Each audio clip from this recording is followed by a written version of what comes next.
Welcome to From Caving In to Crushing It, the podcast for those who find themselves immersed in adversity and choose to write their story instead of having others write it for them. I'm Deraney, and I'm your host. Andrew, great to see you, my friend. Thanks for coming on. Great to see you too. Thanks for having me. Oh, absolutely. It's my pleasure. I always like to thank the individual who introduced us. And you and I met a few years back on Networking Hub Assembly, and the host is none other than Frank Agan, who I think is an amazing human being and probably the best connector and networker in our country, if not the world. I'll give him that credit. So thanks, Frank. So, Andrew, I have you on for a few reasons, and I'll get to that in a second. But, you know, in life, when we're growing up, and it's not a malicious teaching, but people tell us life is linear. If we do A plus B plus C, D is going to happen. And so we do that, and inevitably, life becomes nonlinear. Something happens externally that kind of changes the trajectory of our life, and we have an opportunity to make a decision. Now, in my mind, there's three different types of men, and we can be this type of all three in the same day, depending on our awareness. But there's man number one who lives life through blind spots and doesn't see anything different from the way he's living and doesn't change anything. And it turns out he's got regrets on his deathbed. Then there's man number two who goes through life, stuff happens, yet he sees it as barriers. He's the victim. He's blaming other people. Life can't change. Life sucks. Nothing changes. Same regrets. Then there's man number three, who you are. And it's the man I bring on this show. He's the man who, at some point in his life, realizes that there is a different way to live. He sees something. He doesn't see it as a barrier anymore. Now it's an opportunity to do something different. This is life happening for him. And I call those defining moments.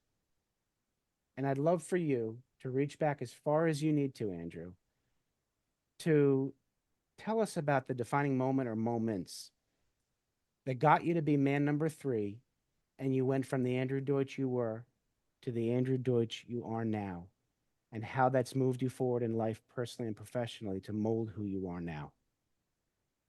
Well, it's there's so many of those types of events.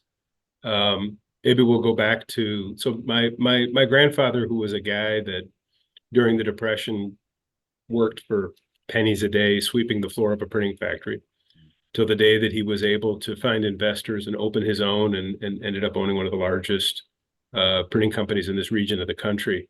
At one point in time, they were doing, 85% of all automotive battery labels in the country. And I had the opportunity as a kid. It was a goof off. I had no intention of going to college. Figured I'd get a job after school. So I would work in the plant after school and also during the summers, sitting in a building in downtown Cleveland that was 100 and something degrees inside, literally counting stacks of 500 labels. You put one on the table and you fit it with your thumb, sweating my everything off. And in that process said, you know what, if this is the future without college, I'm going to go to school. So I set off to change my behavior. I went from having to go to summer school for 2 classes my freshman year after failing 2 classes to being I think I graduated with something like 3.4, 3.5, and got a scholarship. In the meantime, I had been an exchange student because I wanted to know overseas. Oh, wow. And I lived in Sweden for a period of time during my high school years, and then got a scholarship as an international student and went to college to study international business. Hey, where'd you go? In Wilmington, in Southern Ohio, Wilmington, Ohio. Okay, so you went to college back in the States. Yeah, so I got a degree in global trade or international administration was the title of the degree in technical English. Wow. And figured I was going to graduate and get a great job. Yep. And the economy was, although people have weird memories, they think the economy was good then, but it was not. Everyone I knew was unemployed. Yeah. And opportunities in my field required graduate degrees. And even then, most of the MBAs I knew were unemployed. So out of frustration, I took a job working for a nonprofit, got a job in Orlando, Florida. I moved down there and that's, where I sort of not expected to, but really learned how to cut my teeth as a salesperson. Because in sales, And I always had that entrepreneurial spirit. I had lots of little businesses growing up. Even in college, I was selling stuff to pay my bills. Okay. But I took this job and learned what true value selling is. Imagine my product is a handshake and a certificate because we were raising money and running a program where none of the employees got paid. They were volunteers. Mm. So how do you motivate a team of unpaid workers Mm-hmm. and get people to give you money in exchange for a handshake? So you really learn how to talk about the value and how to really tap into, Absolutely. who people are. But nonetheless, it didn't pay much. Right. And I wanted to be in my chosen field. And again, an MBA didn't make sense. So I had a creative idea and decided to go back to school Okay. to study psychology to build out a resume showing that I had this background in human psychology that would basically talk about how, from the value of selling and all the things that I learned and industrial psych, Yeah. how could you build multicultural marketing and sales strategies, Mm-hmm. and it would separate me from the rest of the resumes. So What a great took approach. took a major leap and signed up and got my degree. Actually worked as a therapist, had a private practice for a period of time, You worked really? for How psychiatric. old were you, if you don't mind me asking, when you went into private practice for the therapy? How old were you at that point? Let's see, it was 90, late mid-20s. Okay. I'd have Okay. to I'd have to do the math, but Yeah. No, no, no. Okay. yeah. All right. And I studied and so I worked at the crisis center. Mhm. I worked at a couple of psychiatric hospitals when I was in school as an orderly sort of tech, Right. and then eventually had private practice for a period of time. At the same time, Yeah. after graduating, wanting to build, the relationships so that I could start to work in global trade. Absolutely. Um, because I had been an exchange student, which is why I brought it up, I got asked by that exchange student program to get involved in their orientations of American students going abroad. Wow. So I helped reform, based on my training, Yeah. the exit orientations that American students would go through before they went to Central and South America. Wow. Okay. And an interesting thing happened because I took that risk of getting involved. Yeah. The chaperones were coming up from Central America, South America to take the students down, Mhm. and they were all like high-level executives and people in the know Hmm. who got me started on projects. So Interesting. I was doing creative, trade projects with Costa Rica, with Ecuador, with Colombia, and some of these countries, Right. and was very successful at saying, yes, I think we can figure this out. I never did the promise and figure it out later stuff. Right. You Okay. know, the pretend, Yeah. Yep. but it was always, I've never done that, but I'm sure we can figure this out. Let's work together. I love that. So in 93, Uh-huh. I had gone down to Brazil to work on a project that was supposed to take 90 days. And in Brazil, they were in the process of the reform of their economy. Okay. New president had taken place. They were going to Right. stabilize the currency, and for Right. the first time, open the market to import export. So Interesting. in the States, I was a guy who kind of knew stuff. Yeah. There, I was an expert Yep. because based on the fact that I knew more than they did, even though I didn't know that Absolutely. much. Yeah. So the short of that is I ended up living there. I met my wife, had my kid. My kids are there, and lived there for about 10 years, building my Wow. business in Brazil. Okay. All right. So, talk about taking a risk. To be You didn't clear, expect that to yeah, find your wife and have kids no. in Brazil. And understand, I only spoke English at the time. So, moving to another country where you don't speak the language is a Yeah. whole other level. Today I Absolutely. speak it the same as I speak English, but Oh, you do? Okay, good. Yeah, yeah, you had to. I speak multiple languages just from For sure. travel. So anyhow, took that major risk Yeah. and it paid off. The worst that could have happened Yeah. was it didn't. And I would have come back to the States and relied on someone to get me back financially and do Yeah. something else. So you gave But up the whole therapy thing, yeah, therapist practice, but yeah, really though you're I still use it every using, yeah, I every use day. it every day as I'm Every day. building, strategy for marketing and working with employees and building teams and All right. consensus. All right. And Wow. it's later, and the career goes on into all sorts of different places. But later on, um, I was working for one of my clients who I set up in South America Yeah. as a consultant. Hmm. When I moved back to the States several years later, they asked me to come on board and run their international division. So I ended up at that point actually doing what I You studied initially all those went, years before. good for So you. it was a company in the end of line packaging industry. Okay. And when I took over that role, they were doing, I don't know, 3.2 million, I think, and maybe it was 16 countries at that time. Wow. And I worked there for, I want to say it was almost seven, I forget how many years it was, but no, five years. Okay. And by the time I left, we were doing 14.4 million, I think it was, in 75 countries. So Good my for you. typical year was Yeah. 300,000 airline miles, 40 countries a year, never home, 220 days on the road. Got it. Wow. And that was the next the next multi change point. I That's weighed 365 pounds, could not walk up a flight of stairs oh without my getting totally winded, goodness. and Okay. was working for the most bombastic malignant narcissist sort. There was a guy that was very difficult to work with. Yeah. And after a stupid confrontation that I had no part in until I was dragged into it, I wrote my resume together and decided I'm done. Good for you. So Good I for you. gave up the road, lost 160 pounds, and moved on to strategic business development and marketing. And from there was doing, multiple turnarounds of businesses. People call us in when they're in trouble or they're stuck, Right. and we've got a track record of making things great, making Okay. things grow, and all of that Fascinating. is Yeah. because I was able to accumulate the most eclectic business Oh, skill set, absolutely. multicultural. I mean, I think I've worked in my career in 120 something countries. Yeah. So, Um, so wow. So then you left Brazil, came back to the States with your yep, wife and kids, yep, back to Ohio. Is yep, that okay? yep. And now I know that you own your own business now, and I love the name of it, and I have no clue how you came up with it. Can you tell us how you got what Fangled Group? Yeah, we're the Fangled Group.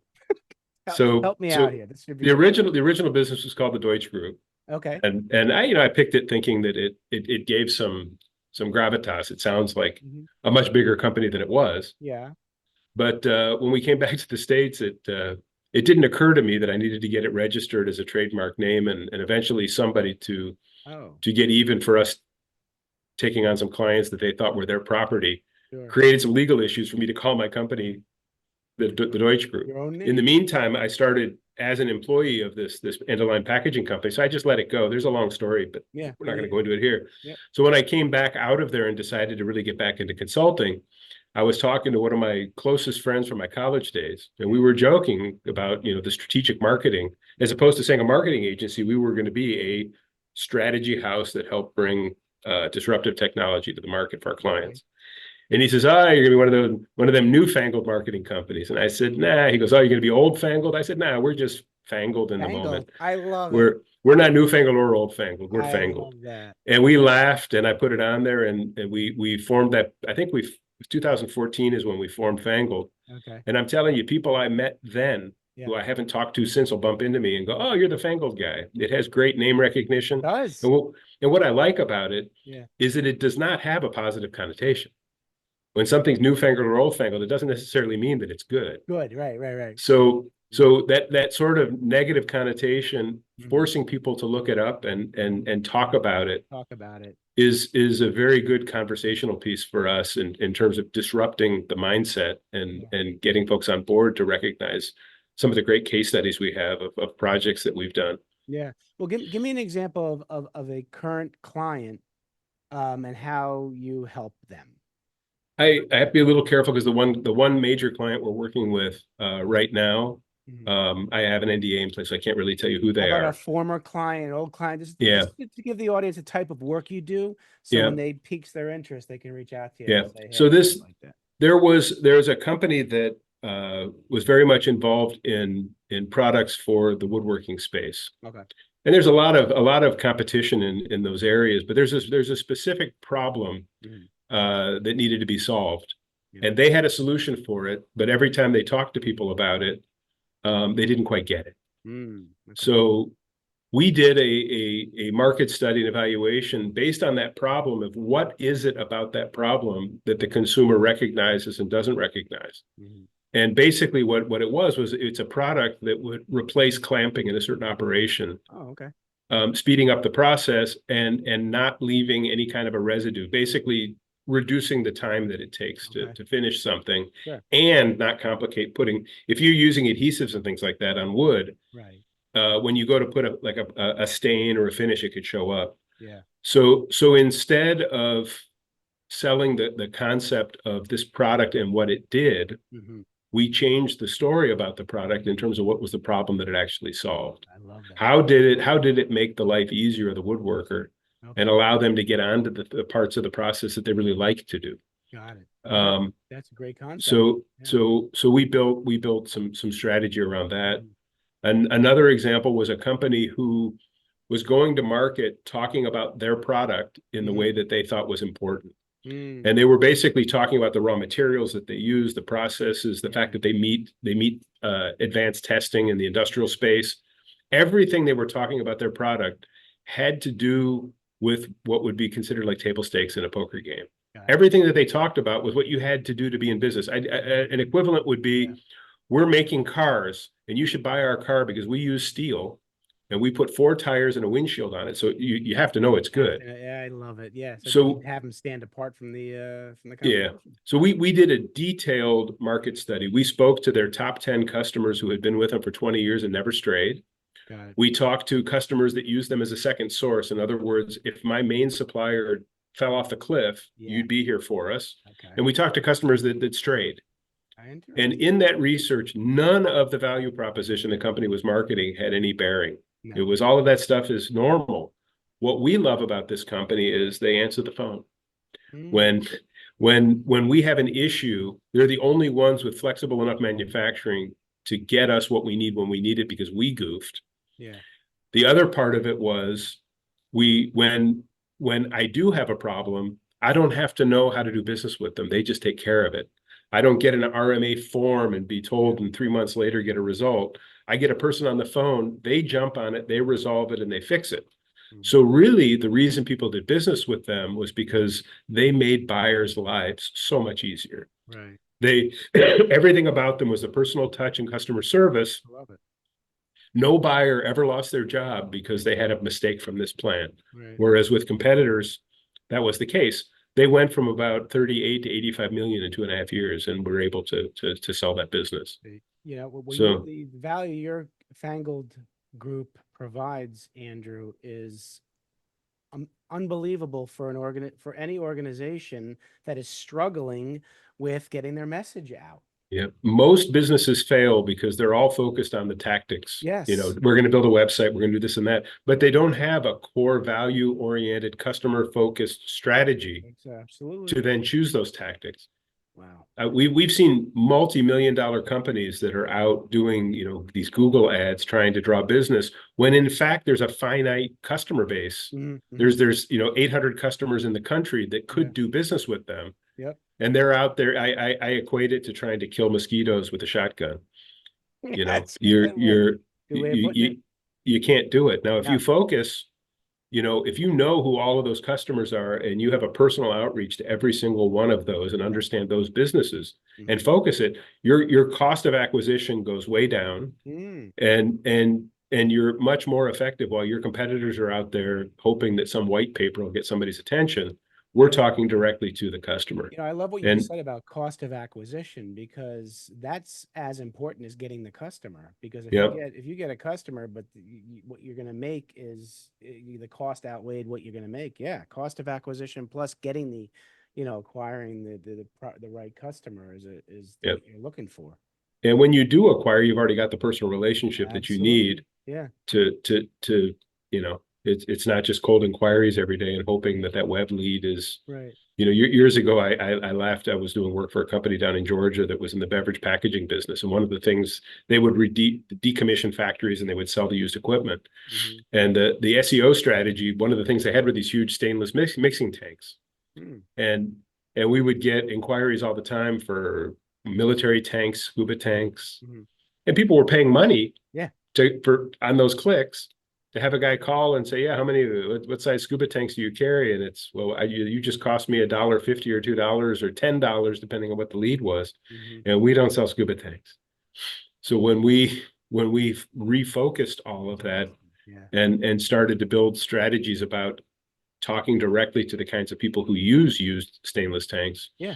we spent a third to less of what we were spending, and we were actually getting leads. Yeah, targeted. So I love that. yeah, yeah. So, Andrew, definitely the audience now has captured, I believe, because I have the essence of Andrew Deutsch, and they're going to want to get in touch with you. Yeah. So, folks, Andrew is very, very present on LinkedIn. So reach out to him on LinkedIn, or you can go to his website, fangledgroup.com,